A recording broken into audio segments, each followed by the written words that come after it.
మరోపక్క మంత్రి కొండా సురేఖ మాజీ ఓఎస్టీ సుమంత్ కోసం పోలీసులు గాలిస్తున్నారు. కేసు నమోదైన తర్వాత సుమంత్ పరారయ్యాడు. ఈ కేసులో ఇప్పటికే 3 నిందితులను అరెస్ట్ చేసిన టాస్క్ ఫోర్స్ పోలీసులు హైదరాబాద్ లోని అనుమానాస్పద ప్రదేశాల్లో సుమంత్ కోసం గాలిస్తున్నారు.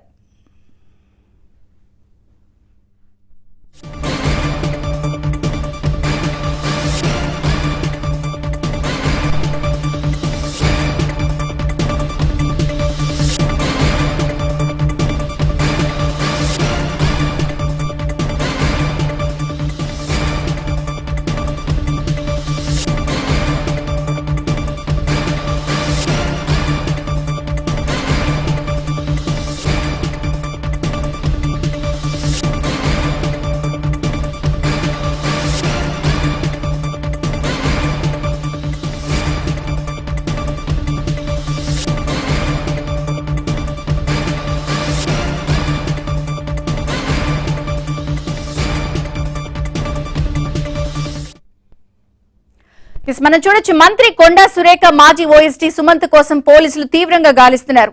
కేసు నమోదైన తర్వాత సుమంత్ అయితే పరారయ్యాడు. ఈ కేసులో ఇప్పటికే 3 నిందితులను అరెస్ట్ చేసిన టాస్క్ ఫోర్స్ పోలీసులు హైదరాబాద్ లోని అనుమానాస్పద ప్రదేశాల్లో సుమంత్ కోసం గాలిస్తున్నారు.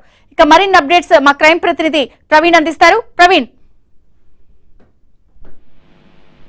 హత్యాయత్నం కేసులో మంత్రి కొండా సురేఖ మాజీ ఓఎస్డీగా ఉన్నటువంటి సుమంత్ కోసం ప్రస్తుతం పోలీసుల గాలింపు చర్యలు కొనసాగుతున్నాయి.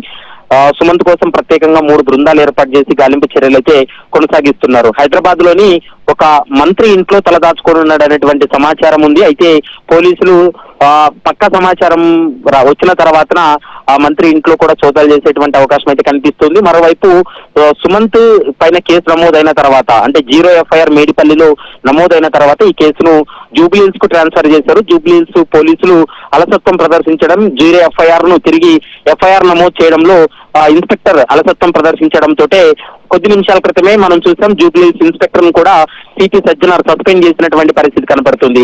మరి మంత్రి కొండా సురేఖ మాజీ ఓఎస్డీగా ఉన్నటువంటి సుమంత్ అయితే మాత్రం హత్యాయత్నం కేసులో తనపై నమోదైనటువంటి కేసును క్వాష్ చేయాలంటూ కూడా తెలంగాణ హైకోర్టును కూడా ఆశ్రయించడం జరిగింది.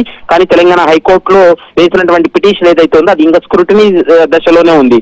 ఈలోగా సుమంత్ ను అరెస్ట్ చేయాల్సినటువంటి అవసరం ఉంటుంది. మరోవైపు కేసు నమోదైనప్పటి నుంచి ఇప్పటి వరకు పోలీసులు సుమంత్ ని అరెస్ట్ చేయకపోవడం వెనుక కొన్ని విమర్శలు కూడా పోలీసుల పైన వచ్చినటువంటి సందర్భం అయితే కనబడుతుంది. ప్రస్తుతం కొన్ని అనుమానాస్పదమైనటువంటి ప్రదేశాల్లో సుమంత్ కోసం అయితే గాలింపు చర్యలు కొనసాగుతున్నాయి. సుమంత్ పైన కేసు నమోదైన తర్వాత అతను మొబైల్ స్విచ్ ఆఫ్ చేసుకొని అజ్ఞాతంలోకి వెళ్లిపోవడం జరిగింది. కానీ మనకున్నటువంటి సమాచారం ప్రకారం ఒక మంత్రి ఇంట్లో తలదాచుకొని ఉన్నాడనేటువంటి సమాచారం వినిపిస్తుంది. కాబట్టి ఖచ్చితంగా పోలీసులు అక్కడికి వెళ్లి రైడ్ చేయబోతున్నారా లేదా అనేది మాత్రం చూడాల్సినటువంటి అవసరం ఉంటుంది. విజయచంద్రిక.